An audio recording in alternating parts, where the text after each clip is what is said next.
channel. My name is Marie and today I wanted to chat about a whole bunch of sewing things. What I've been sewing, what my plans are, new fabrics, a new organization tip, kids sewing, like a whole bunch of stuff, and I didn't really know how to do it.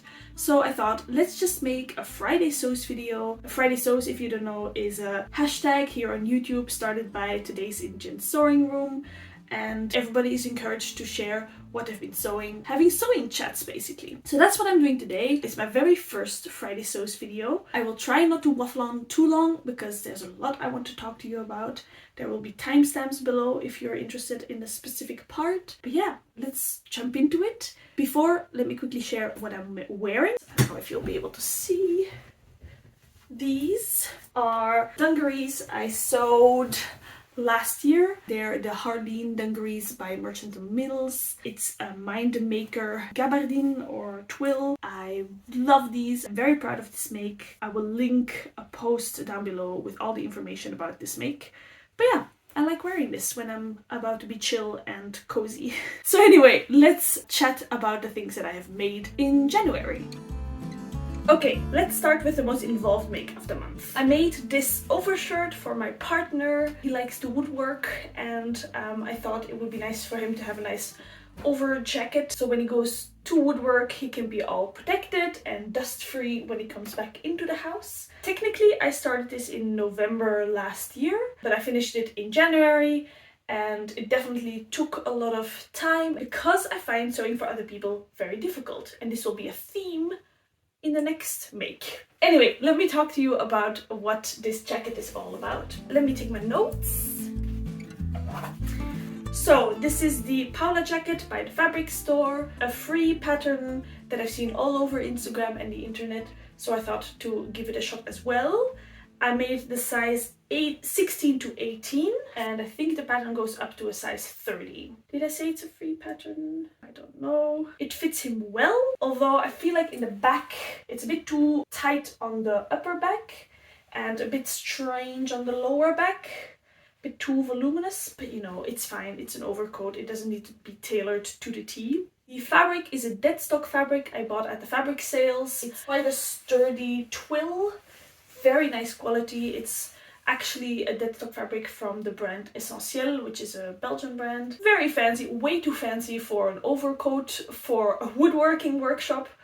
But you know, he liked it, so he picked it. On the inside or on the details, I have this leftover lemony cotton that he liked, and so these are the little details for that. Buttons are just buttons from my stash. Changes I made to the pattern. When I turn it around, you will see that well, maybe not because it's quite dark, but I added a yoke, which wasn't in the original pattern. A yoke and then a little hanging tab, because I like the detail, but also because it's probably good to reinforce the yoke or the shoulders a little bit. I also added some length to it. I added 7 centimeters on the hem. And then I added a bunch of pockets that I kind of just drafted myself. I could have used the pockets from the pattern, but yeah, I just made them myself. The finishing on the sleeves is just a straight sleeve. There's no placket or button or anything. And then on the inside, the yoke is lined with, again, the same lemony fabric. It's a little bit wobbly, but I think it looks really nice and neat. Of course, I added my label. These are my new labels, this one as well. And I added the little For You Kylie and the Machine tag as well, because it is for him.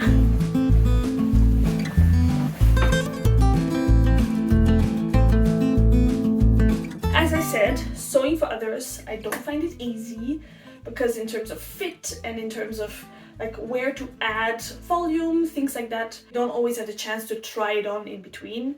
With this I did because, well, I live with my partner, so I could have him try it on at every step of the process. But my next make, I couldn't do that, because for my next make, I made a little set for my niece. A little bit of context. My grandma passed away at the beginning of the month. I don't want to get into it, but while going through her stuff, we found a lot of very nice blouses because she had impeccable style. And one of the blouses was a beautiful, like, Liberty type fabric. It wasn't really a style that I would wear, but I didn't want to get rid of the fabric either. So I cut up the shirt, salvaged as much of the fabric as I could, and I had definitely enough fabric to make an elasticated shorts. These are the Serena shorts by Honey Bunch Patterns. It comes in different views. I decided to make the normal drawstring view with a little bow here. It was super quick to make. I even used the pocket from the shirt, like it had a little front pocket, and I used it as a back pocket and put a new little label that I screen printed myself on here. And then on the inside I also put my little labels. It says made by hand with care to last. We'll see how long it lasts for kids. And then on the inside I decided to go a bit fancy, and I bound all of the seams with bias binding, and I think it looks really nice. These little shorts go from baby to 6-year-olds, I think, so it's quite a nice pattern to have if you have kids in your life. So yes, little shorts for the missus. And then I had more fabric left over, so I decided to make a matching sun hat, which, to be honest, I find super cute. Let me see what pattern this is. This is the bucket hat by Apple Green Cottage Patterns. It's a free pattern and it comes in 5 different sizes, from kid to adult, I think, or baby to adult even. I made the size S for kids. Again, super hard to know what size to make. Also, I'm not very proficient in hat making, so I think it turned out a bit smaller than expected. We'll see if it fits. If it doesn't, she has a brother that's a bit younger, so maybe he can wear it. When you look closely, you see that it's not very well sewn, but I think for the purpose that it will serve, it's fine. Especially the outside fabric is quite busy, so the little tucks and wavy seams will not really be visible. And again, I added my little label, and I added these drawstrings, and this is just bias binding that I've sewn shut and into a point. With kids, I just find it even more difficult than for men. I haven't had her try it on, so I don't know if it fits. But before possible devastation, I wanted to share with you what I made. Can you imagine running around in the summertime with this outfit? I can, and I cannot wait to see it. The last thing that I've made this month is something for myself. It's this very simple jumper. It's the Am Apollon by Am Patterns in a size M. It was made with remnant fabric from my Christmas dress that I made. I'll put a little picture so you can see.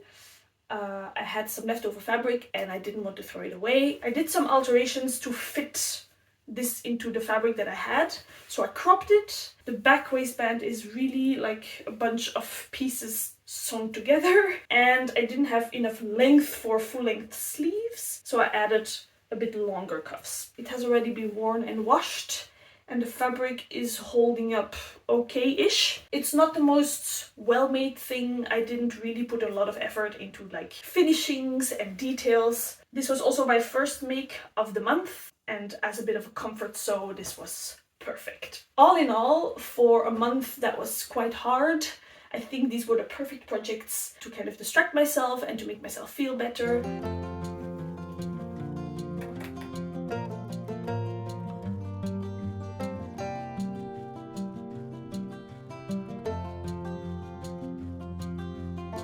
Apart from sewing, I also had another creative project this month, and it was more of an organization type, and it's to change my pattern organization. I used to have these envelopes.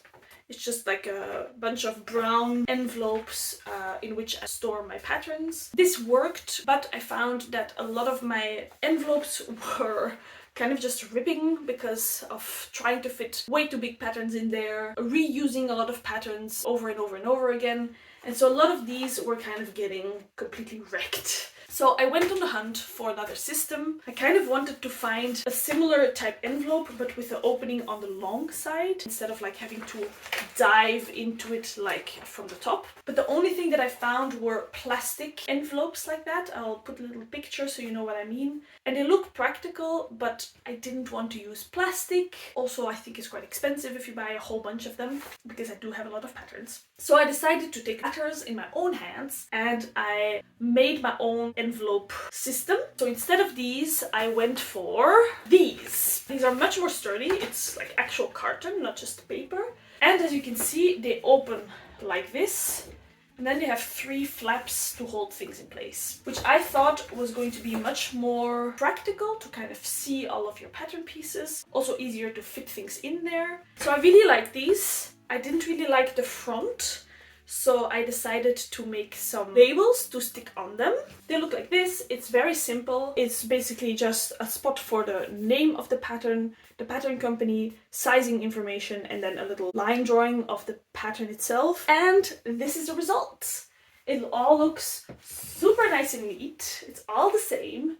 And let me take one of them out. As you can see, I have written the pattern company on top, the pattern name in the middle, and then the sizing information. And I added these little Velcro dots to keep everything nice and closed. So when I take it out, it stays closed, it doesn't flop open. And on the inside, you can see that all of the pattern pieces are just lying in there nice and flat. And I like that you can just fold it all out without having to look for pattern pieces that might be stuck in the back, rip the thing in the process. I have a feeling this will be much more practical.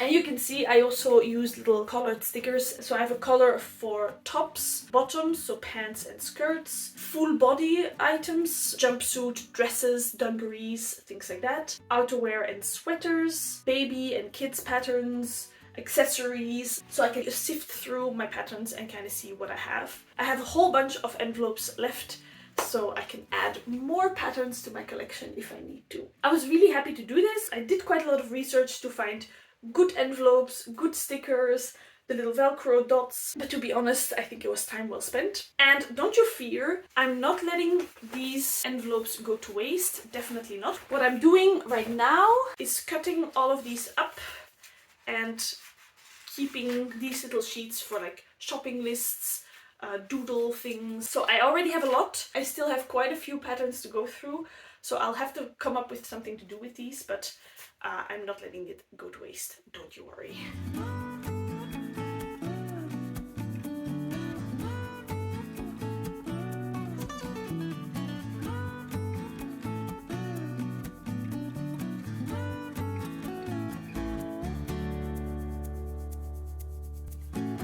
Alright, so I talked about what I made, I talked about my patterns. Let's talk about some new fabrics that I got, and then sewing plans that I have for the next couple of months. I have treated myself to a few new fabrics for upcoming projects. The first one is to make pants.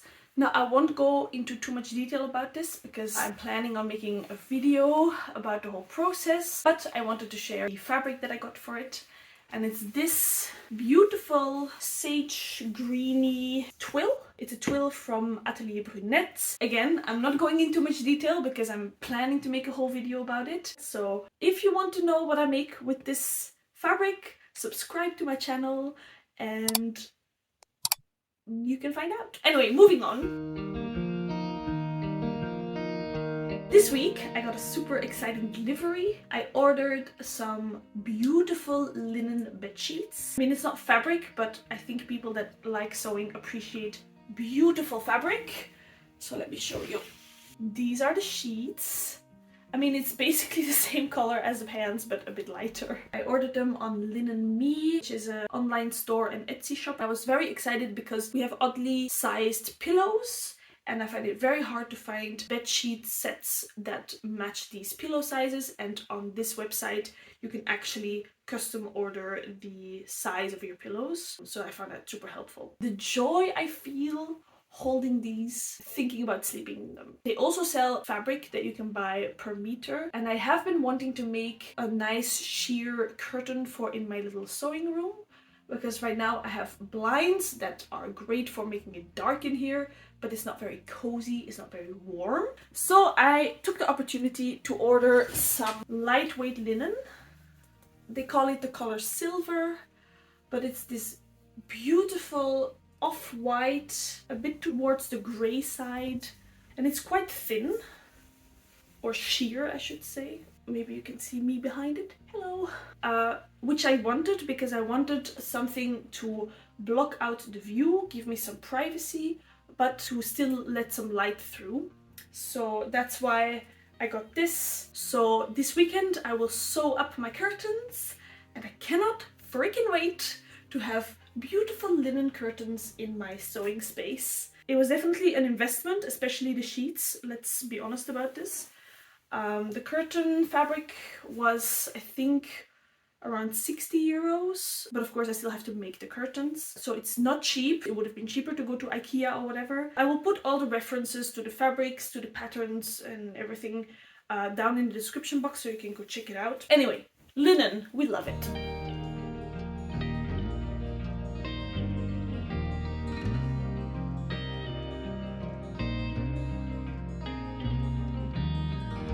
Alright, that was a whole lot.